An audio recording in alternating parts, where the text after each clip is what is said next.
सबु कल्पना जल्पनार अंत घटी। आज बीजेडी सुप्रीमो नवीन पट्टनायक बालेश्वर लोकसभा प्रार्थी पाई प्रार्थी घोषणा करिसंती। सद्य बीजेपी रु लंबा लंफ देई बीजेडी रे जोग देइथिबा लेखाश्री सामंतराय को प्रार्थी रूपे घोषणा करिछि बीजेडी। सेपटे बीजेपी रु पुराणा मुह बाबा प्रताप षडंगी लोकसभा प्रार्थी। अतीतरे लेखाश्री एवं प्रताप बाबू गोटे दलर डुब मारुथिले, मात्र एबे हेबे बड़ कषाकषि। लेखा गर्जिबे प्रताप बाबूंको विरुद्धरे, पुणी प्रताप बाबू लेखाश्री विरुद्धरे। देखिबे लोकंकर नबे मजा।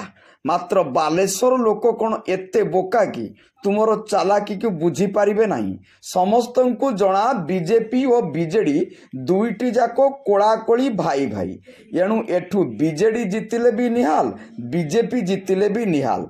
अब की बार 400 पार नरेंद्र मोदी रो देखा जाऊ लेखाश्री की लेखा लेखुचंती बालेश्वर लोकसभा आसन रु। एठी तो बीजेडी रो गोष्ठी कंदल चरम सीमारे।